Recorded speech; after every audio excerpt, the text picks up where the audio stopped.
ملی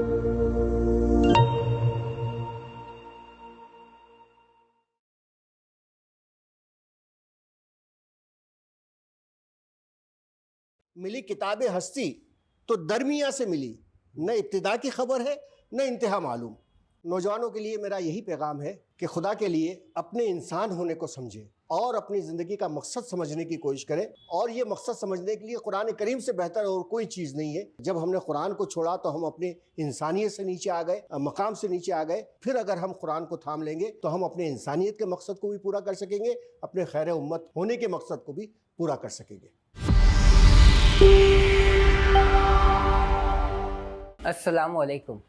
آج کا ہمارا ٹاپک ہے نوجوان اور قرآن، اور اس ٹاپک کے لیے آج ہمارے ساتھ گیسٹ ہیں ڈاکٹر سلیم پتی والا صاحب۔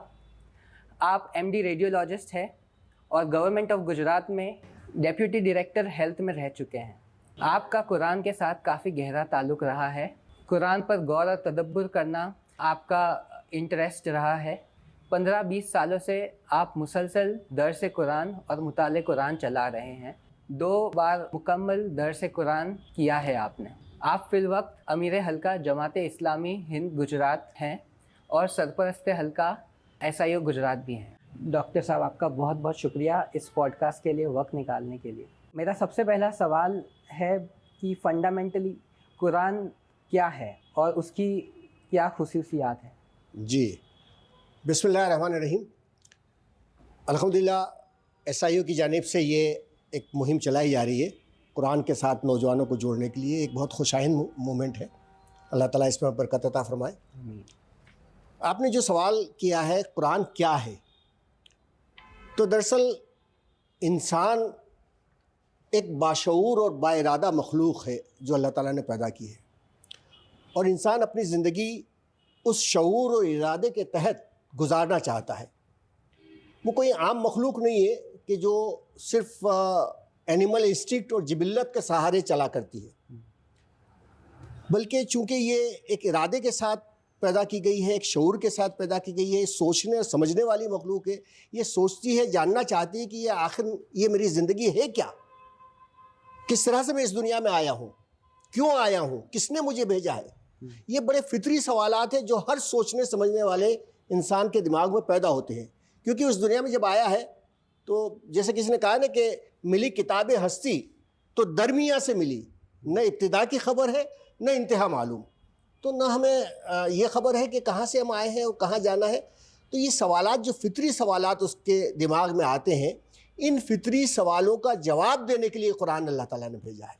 قرآن اسی فطری سوالوں کا جواب ہے۔ قرآن اس کو زندگی گزارنے کا ایک راستہ ہے جو شعوری اور ارادے کے تحت اسے عطا کیا گیا ہے۔ تو سب سے پہلی بات تو یہ ہے کہ انسان کے فطری سوالوں کا جواب اور اس کی زندگی گزارنے کا ہدایت کا راستہ اس کتاب میں مضمر ہے، چھپا ہوا ہے۔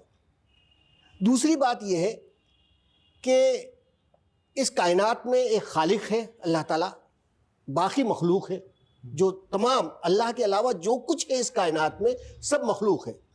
اس مخلوق میں سب سے اونچی مخلوق جو اس کا نقطۂ عروج ہے وہ انسان ہے۔ تو خالق اور مخلوق میں انسان، ان دونوں کے درمیان رشتہ قرآن کے ذریعے سے جڑتا ہے۔ یعنی قرآن وہ رسی ہے جس کا ایک سرا اللہ کے پاس ہے اور دوسرا سرا حضرت انسان کے پاس ہے، اور وہی ہے جس کو حبل اللہ کہا گیا ہے، اللہ کی رسی جو اللہ کی طرف سے دی گئی ہے۔ ایک اور اس میں اگر دیکھا جائے تو یہ ہر نبی جو اللہ تعالیٰ کی طرف سے انسانوں کی ہدایت کا پیغام لے کر آئے اور عملی پیغام لے کر آئے، اس عملی پیغام کی ترسیل کے لیے وہ اپنے ساتھ بہت سارے معجزات لے کر آئے تاکہ لوگوں کو اس بات کا یقین ہو جائے کہ ہاں یہ اللہ کا رسول ہے۔ وہ معجزات لے کر آئے۔ چونکہ آپ صلی اللہ علیہ وسلم آخری نبی ہیں، ان کے بعد کوئی نبی نہیں آنے والا، اور اب اس کے بعد علم کا دور شروع ہونے والا ہے۔ قلم ایجاد ہو چکا ہے، کاغذ ایجاد ہو چکا ہے، کمپیوٹر ایجاد ہونے والا ہے، جس کے ذریعے سے اب علم کی تمام باتیں محفوظ کی جا سکتی ہے۔ تو اس لیے پیارے نبی صلی اللہ علیہ وسلم کو جو معجزہ عطا کیا گیا وہ علمی معجزہ تھا جو قرآن کریم کی صورت میں ہمارے سامنے آیا۔ تو یہ ہے قرآن کی حقیقت جو ہمارے سامنے آتی ہے۔ ہمارا ٹاپک ہے نوجوان اور قرآن، تو میں یہ سمجھنا چاہتا تھا کہ نوجوان جو ہیں آج ان کا قرآن کے ساتھ کیسا تعلق ہے؟ جی بڑا اچھا سوال ہے، اور یہ واقعی سوال بہت پریشان کرنے والا سوال ہے۔ دراصل آج کا نوجوان وہ، جیسا میں نے کہا کہ صرف اپنے آپ کو ایک جانور کی حیثیت سے ہی سمجھتا ہے اور اسی حیثیت سے زندگی گزارنا چاہتا ہے۔ وہ اس کے سامنے صرف دو ہی چیزیں ہیں، ایک تو پیٹ کی بھوک اور ایک جنس کی بھوک۔ انہی دونوں کو پورا کرنے کے لیے وہ اپنی زندگی پوری گزار دیتا ہے اسی جانور کی حیثیت سے۔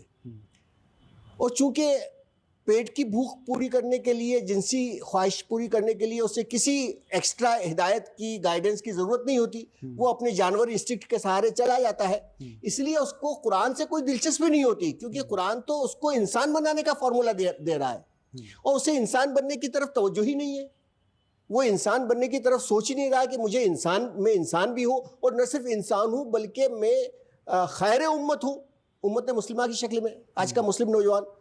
تو جب اس کے اس بات کا احساس ہی نہیں ہے تو اس لیے اس کو قرآن کی طرف جانے کی خواہش نہیں ہوتی، کیونکہ معاملہ یہ ہے کہ ڈیمانڈ اور سپلائی، ڈیمانڈ ہوگی تو سپلائی ہوگی۔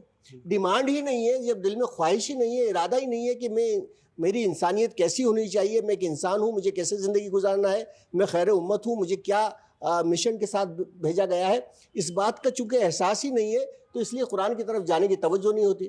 اور یہی وجہ ہے کہ وہ قرآن سے وہ تعلق بنائے ہوئے ہیں کہ جو بھی بالکل ایک رسمی سا تعلق ہے، چونکہ ایک مسلمان گھرانے میں پیدا ہو گیا تو سمجھتا ہے کہ اللہ کی کتاب ہے، پاک کتاب ہے، تو وہ اس کو چومتا چامتا ہے، اس کو سر پر وہ رکھتا ہے، قسم کھانے کے لیے اس کا استعمال کرتا ہے، یا پھر یہ کہ اگر کچھ توفیق ملتی ہے تو ثواب کی نیت سے پڑھ لیتا ہے کہ چلو کچھ ثواب مل جائے گا، یا اپنے گھر کی یا دکان کی برکتوں کے لیے اس کا استعمال کر لیتا ہے۔ اس سے زیادہ کوئی تعلق آج کا مسلم نوجوان قرآن کے ساتھ نہیں رکھے ہوئے ہیں۔ یہ بڑی بدقسمتی کی بات ہے۔ جو ہمارے صحابہ اکرام تھے ان کا تعلق کیسا تھا قرآن کے ساتھ؟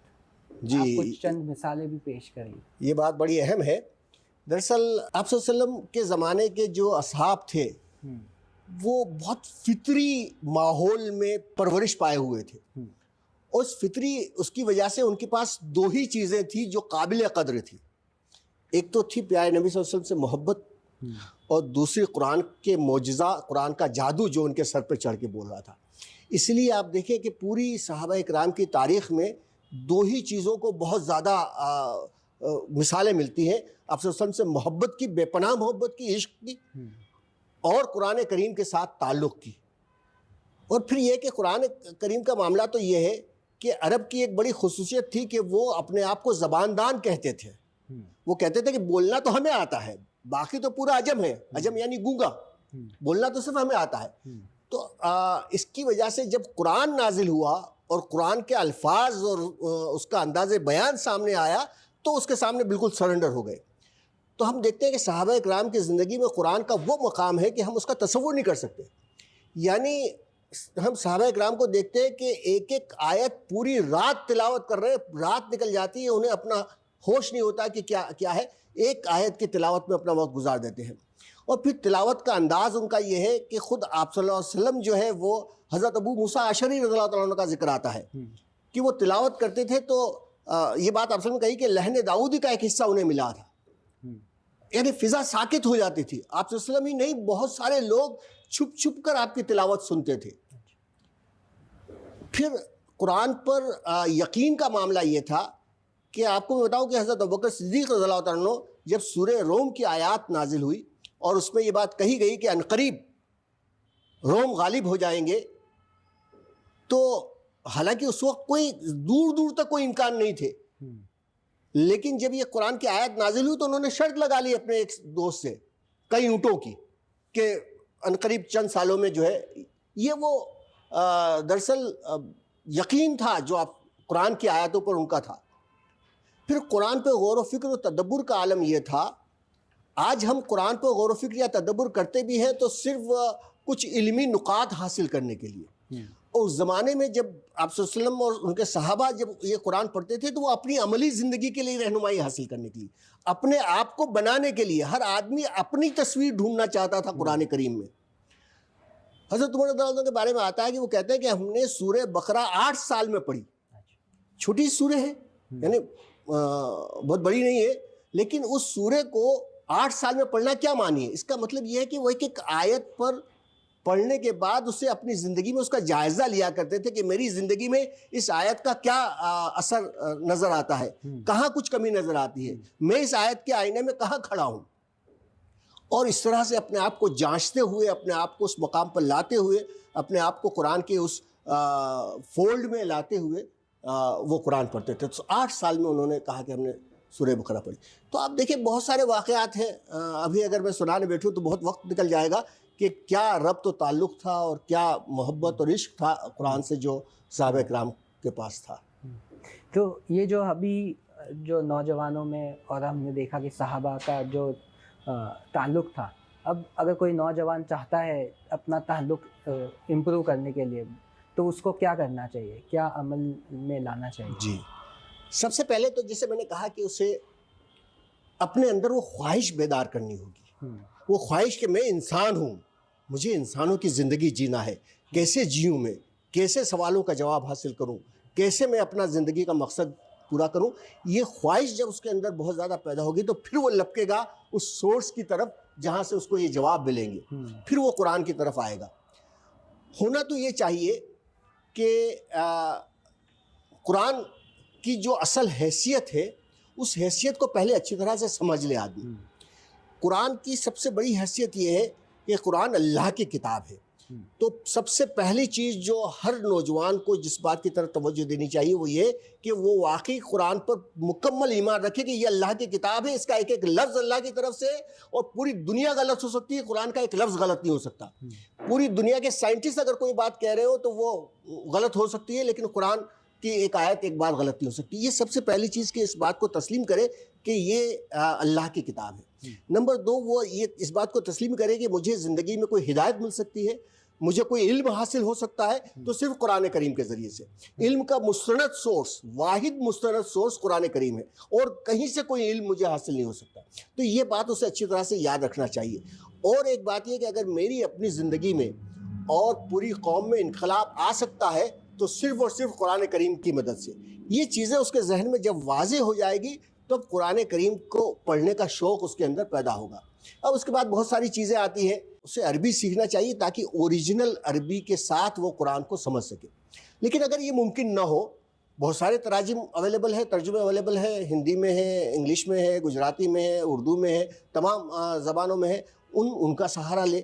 اور قرآن کو پڑھنے کے لیے میں یہ چاہتا ہوں کہ ہمارا نوجوان باقاعدہ جس طرح سے اپنی کالج کی کتابوں کی اسٹڈی کرتا ہے، قرآن کا مطالعہ کرے، نوٹ اور کاپی لے کر بیٹھے، اس میں نوٹنگ کرتا جائے، کوئی چیز سمجھ میں نہ آ رہی ہے اس کو نوٹ کرے، کوئی چیز جو ہے وہ وضاحت طلب ہو اس کو وہ کرے، کوئی چیز ایسی ہو جو بہت زیادہ اپیل والی ہے اس کو وہ نوٹ کرے۔ یہ باقاعدہ نوٹنگ ہو تاکہ وہ چیز جو ہے آگے اس کو سمجھ میں آ سکے۔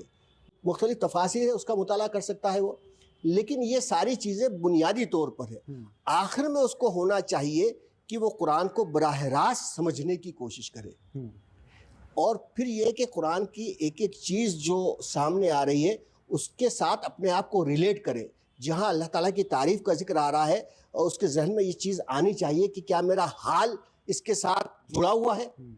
یہ بات صرف میں اپنے عقلی اور ذہن سے تو نہیں کہہ رہا ہوں کہ اللہ تعالیٰ کی تمام تعریف اللہ کے لیے ہے، بلکہ میرا حال، میری ایک ایک چیز جو ہے یہ پکار رہی ہے کہ واقعی تعریف اللہ کے لیے ہے۔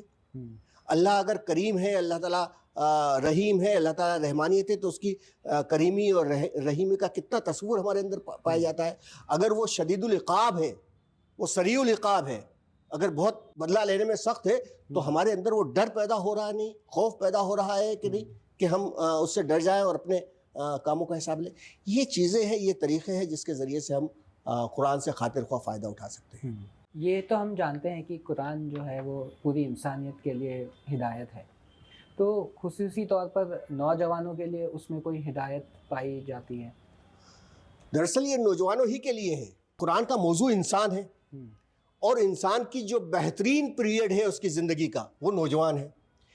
تو اس حساب سے اگر میں کہوں کہ قرآن ہے ہی نوجوانوں کے لیے، اور قرآن نوجوانوں ہی کو رہنمائی دیتا ہے، وہ اس کو آسمان چھونے کی دعوت دیتا ہے، اس کے سامنے آسمان کھولتا ہے، آسمان کی بلندیاں ظاہر کرتا ہے کہ کہاں تک تم جا سکتے ہو, کیا ہے تمہاری منزل, اور پھر اس کے اندر وہ حوصلہ بھی پیدا کرتا ہے, وہ بالوں پر بھی دیتا ہے اور حوصلہ بھی پیدا کرتا ہے کہ وہ آسمان چھو سکے. تو یہ نوجوانوں ہی کی خاصیت ہے, اور اسی کے لیے قرآن جو ہے, اب دیکھیں قرآن جو ہے وہ کتاب تحریک ہے, حرکت والی کتاب ہے. یہ کتاب کہیں ڈرائنگ روم میں بیٹھ کر نازل نہیں ہوئی, کہیں مسجد کے کونے میں بیٹھ کر نازل نہیں ہوئی, یہ میدان عمل میں نازل ہوئی. 13 سال مکہ میں, 10 سال مدینہ میں, 23 سال جہاں جہاں سے مسلمان گزرتے رہے, جنگ کا میدان ہو, صلح کا میدان ہو, دوستوں کے درمیان ہو, دشمنوں کے درمیان ہو, ان تمام حالات میں قرآن کی طرف سے رہنمائی نازل ہوتی رہی. تو یہ تحریک کی کتاب ہے, یہ دعوت کی کتاب ہے کہ اس کے ذریعے سے ان تمام لوگوں کو جو اللہ کے کبریائی سے ناواقف ہیں ان کو اللہ تعالیٰ سے جوڑنے کا کام کیا جا رہا ہے. یہ کتاب انقلاب ہے, اس کے ذریعے سے انسانی زندگی میں انقلاب آتا ہے, اس کے ذریعے سے قوموں میں انقلاب آتا ہے, اس کے ذریعے سے پوری دنیا میں انقلاب آتا ہے اور آ چکا ہے.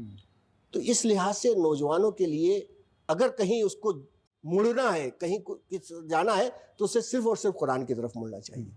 اگر کوئی نوجوان ہے جو قرآن سے وہ ہدایت پانا چاہتا ہے تو وہ کس طریقے سے غور و تدبر کرے؟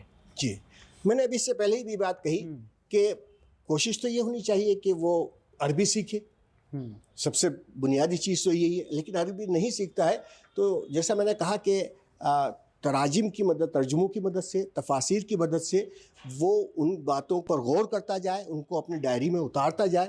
کیا باتیں ہیں, کسی خاص موضوع پر اگر وہ جاننا چاہتا ہے کہ اسلام کا نظام معیشت کیا ہے, وہ اکنومیکل کیا گائیڈ لائن دیتا ہے, تو وہ دیکھے قرآن میں کہاں کہاں مال کے بارے میں, دنیا کے بارے میں باتیں کہی گئی ہیں, اور اس کو نوٹ کرتا چلا جائے. اگر وہ دیکھنا چاہتا ہے کہ اسلام کس طرح کا سیاسی نظام قائم کرنا چاہتا ہے, تو وہ دیکھے کہ کہاں کہاں یہ قرآن میں یہ تعلیمات ہیں, ان کو وہ نوٹ کرے, اس پر غور و فکر و تدبر کرے, مختلف تفاسیر کی مدد سے اس کو جاننے سمجھنے کی کوشش کرے. اس کا اپنا انٹرسٹ جس فیلڈ میں زیادہ ہے اور جو ہے وہ قرآن میں جائے اور غور و فکر کرے. یہ ایک طریقہ ہے کہ وہ اس سے فائدہ حاصل کر سکتا ہے. اسی سوال پر کہ جو نوجوان ہیں, خاص کر کے جو مسلم اسٹوڈنٹس ہیں, تو ان کا انٹرسٹ کافی قرآن اور سائنس پر رہتا ہے, تو بہت ساری سائنس کی باتیں جو ہے قرآن اور سائنس کی باتیں میچ ہوتی ہے, لیکن کچھ باتیں ہیں جو ٹکراتی بھی ہیں. تو ان باتوں پر نوجوانوں کا کیا ایٹیٹیوڈ رہنا چاہیے؟ دیکھیے, میں نے جیسا پہلے بھی یہ بات کہی کہ علم کا واحد مستند اوتھینٹک سورس اگر کوئی ہے تو قرآن کریم. قرآن کریم میں جو بات ہے وہ فائنل ہے, وہ آخری ہے. سائنس تو بدلتی رہتی ہے, سائنس آج کچھ کہتی ہے کل کچھ کہتی ہے, کیونکہ سائنس دراصل علم ہے مشاہدہ کا, حصی اس کا, سینسز کا. سینسز کے ذریعے سے جو مشاہدے کے ذریعے سے جو علم حاصل ہوتا ہے وہ سائنس ہے. کبھی کبھی مشاہدے میں غلطی ہو جاتی ہے, کبھی کبھی آدمی کے انالیسس میں, یعنی مشاہدے کے ذریعے سے جو چیزیں آتی ہیں اس کے انالیسس میں وہ ہو جاتی ہیں. تو ہم یہ دیکھتے ہیں کہ بہت پہلے سائنس کی جو تھیوریز تھی, آج وہ تھیوریز بالکل ٹوٹ چکی ہے, بالکل ختم ہو چکی ہے. مثال کے طور پہ بتاؤں کہ پہلے یہ کہا جاتا تھا کہ ایٹم سب سے آخری چیز ہے, ایٹم سے نیچے کوئی چیز نہیں ہے. اب اس کے بعد پتہ چلا کہ ایٹم تو اور ٹکڑے کیا جا سکتے ہیں, الیکٹران, نائٹرون, پروٹون وغیرہ میں, بلکہ اب تو الیکٹرون اور پروٹون اور اس کا بھی وہ ہو چکا ہے, اور پتہ چلا کہ اس میں کچھ مادہ ہے ہی نہیں, انرجی ہے. بہت ساری چیزیں, کوانٹم تھیوری آئی ہے, آئنسٹائن کی تھیوری, اس سے پہلے جو تھیوری تھی ان تمام فزکس کو آئنسٹائن کی ریلیٹیوٹی کی تھیوری نے غلط ثابت کر دیا. تو کہنے کا مطلب یہ ہے کہ سائنس جو ہے وہ حسیاتی علم ہے, مشاہداتی علم ہے, وہ غلط ہو سکتا ہے, قرآن کا علم غلط نہیں ہو سکتا. تو ہم سائنس کی ہر چیز کو قرآن کی کسوٹی پر ناپیں گے. اگر وہ قرآن کی کسوٹی پر ہے تو صحیح ہے, اور اگر نہیں ہے تو پھر وہ غلط ہو سکتی ہے. ایک بات میں اور یہ بتا دوں کہ جو سائنس کے ذریعے سے مسلمہ حقیقت ہے, پروون فیکٹ جسے کہا جاتا ہے, جو ثابت شدہ وہ ہے کہ جس کو کوئی کاٹ نہیں سکتا, قرآن کی کوئی آیت ایسی نہیں ہو سکتی جو اس پروون فیکٹ کے خلاف ہو, کیونکہ وہ اللہ کا کلام ہے. اور اللہ کا کلام ہے, جس اللہ نے پوری کائنات بنائی ہے, تو ظاہر ہے کہ وہ اللہ تعالیٰ اس کائنات کی کسی بنیادی حقیقت کے خلاف کوئی بات نہیں کہہ سکتا. تو اس لیے اگر ہمیں کوئی بات ایسے نظر آتی ہے کہ سائنس کچھ کہہ رہی ہے, قرآن کچھ کہہ رہا ہے, تو لازماً اس میں سائنس نے سمجھنے میں غلطی کی ہے. اور سائنس نے جن باتوں کو اچھی طرح سے سمجھ لیا ہے, جو ثابت ہو چکی ہے, قرآن لازماً اس کی تائید کرے گا، کیونکہ قرآن وہ اللہ کی جانب سے. اس طرح یہ بہت ساری مثالیں ہیں، اتنا وقت نہیں ہے کہ وہ ساری مثالیں بھی میں آپ کے سامنے بیان کروں کہ وہ ثابت شدہ حقائق کیا ہیں اور قرآن کس طرح سے اس کی تائید کرتا ہے. لیکن بہرحال بنیادی بات یہ ہے کہ حقیقی علم صرف قرآن ہے. جو بات قرآن کے اس سے ثابت ہوتی ہے ہم اس کو مانیں گے، جو نہیں ہوتی ہے ہم سمجھیں گے کہ یہ سمجھنے میں غلطیاں ہوئی ہیں. کیونکہ آج ڈیجیٹلائزیشن کا دور ہے تو نوجوان کس طریقے سے قرآن کا مطالعہ کر سکتے ہیں؟ کیا نوے ان کے پاس ٹولز اویلیبل ہیں جس سے قرآن کا اسٹڈی ایزی ہو جائے ان کے لیے؟ دراصل قرآن کی اسٹڈی کے لیے ذہنی طور پر تو وہ تمام تیاریاں ہوں گی. آج کے زمانے میں ڈیجیٹلائز زمانے میں یہ بہت کام آسان ہو گیا ہے. اتنا آسان ہو گیا ہے کہ اب قرآن پر غور و فکر کرنا، قرآن پر کو سمجھنا، اس کی ایک ایک باتوں کو وہ کرنا یہ بہت آسان ہو گیا ہے. یعنی اب اتنے سارے کلاسز بھی اس کی ہو گئے ہیں، اتنے سارے لوگ ہیں جو انٹرنیٹ پر اور اس پر جو ہے قرآن کی تعلیمات کو کھول کھول کر بیان کر رہے ہیں. ہمارے سامنے اتنی ساری ایپس اور وہ چیز آ گئی ہے کہ ہم اگر صرف ایک لفظ کو قرآن میں جاننا چاہیں کہ یہ لفظ قرآن میں کہاں کہاں استعمال ہوا ہے تو ہم کچھ منٹ کے اس سے جو ہے اس لفظ کو نکال سکتے ہیں کہ اس لفظ کو قرآن میں کہاں کہاں اور کن کن معنوں میں کس طرح سے استعمال کیا گیا ہے. تو آج کے زمانے میں ڈیجیٹلائز قرآن کو سمجھنے کا راستہ بہت آسان کر دیا ہے.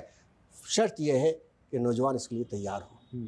آخر میں چاہتا ہوں کہ آپ ہمارے ویورز کو کوئی میسج دیں. نوجوانوں کے لیے میرا یہی پیغام ہے کہ خدا کے لیے اپنے انسان ہونے کو سمجھیں، اپنے انسان ہونے اور اپنے خیر امت ہونے کے تقاضے کو سمجھیں. انسانیت کا حق ادا کریں، خیر امت کا حق ادا کریں اور اپنی زندگی کا مقصد سمجھنے کی کوشش کریں. اور یہ مقصد سمجھنے کے لیے قرآن کریم سے بہتر اور کوئی چیز نہیں ہے جو آپ کو اپنے انسان ہونے کا شرف آپ کو دے سکے. اس سے زیادہ اور کوئی اہم چیز نہیں ہے. تو میرا یہی پیغام ہے کہ جب ہم نے قرآن کو چھوڑا تو ہم اپنی انسانیت سے نیچے آ گئے، ہم اپنے مقام سے نیچے آ گئے. پھر اگر ہم قرآن کو تھام لیں گے تو ہم اپنے انسانیت کے مقصد کو بھی پورا کر سکیں گے، اپنے خیر امت ہونے کے مقصد کو بھی پورا کر سکیں گے. ڈاکٹر صاحب آپ کا بہت بہت شکریہ. الحمدللہ ہم نے کافی ساری انفارمیشن کور کی ہے قرآن کے بارے میں، اس سے کیسے ہم نوجوان زیادہ سے زیادہ فائدہ اٹھا سکتے ہیں. تو انشاءاللہ امید ہے کہ آپ لوگ سب اس سے زیادہ بینیفٹ لیں گے. بہت بہت شکریہ.